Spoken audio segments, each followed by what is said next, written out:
Hi guys, magandang oras sa inyo. Naimbag nga oras yo apo, kastoy ngamin kabsat ko, denggen you, may kumakalat na naman na post sa social media gaya ng Facebook at iba pang social media platform. Ito ay isang klase ng virus o di kaya scam, maaring makuha ang data o ma-redirect ka sa isang site o website gaya nito, o isa itong phishing site. Ang phishing ay isang klase o method upang makuha ang mga data ng cellphone mo, computer or ano pang gadget na gamit mo, password, login details or ma-access nila ang laman ng gadget mo, posibleng makuha nila ang mga picture, videos, contacts, password ng mga accounts mo at iba pang laman ng CPU o computer mo. Kaya huwag pumatol sa mga ganitong site o link na sinesend o nakikita mo sa social media. Maawa tamku mo parikoys. Makikita mo ang link na pinadala sa messenger mo, tandaan mo kung ano ito.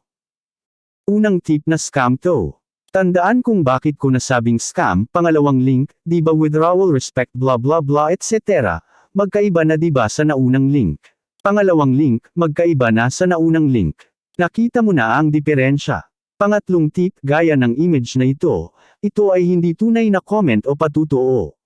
Ito ay isang image lang at hindi tutuong komento, halata mong hindi malinis, hindi HDR ang mga detalye ng mga imahe.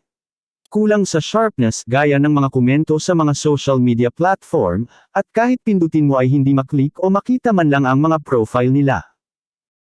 Ako po ay si Rock Asyab de la Peña, digital creator, na nagpapaalala na huwag basta maniniwala sa ganitong klase ng post sa mga social media.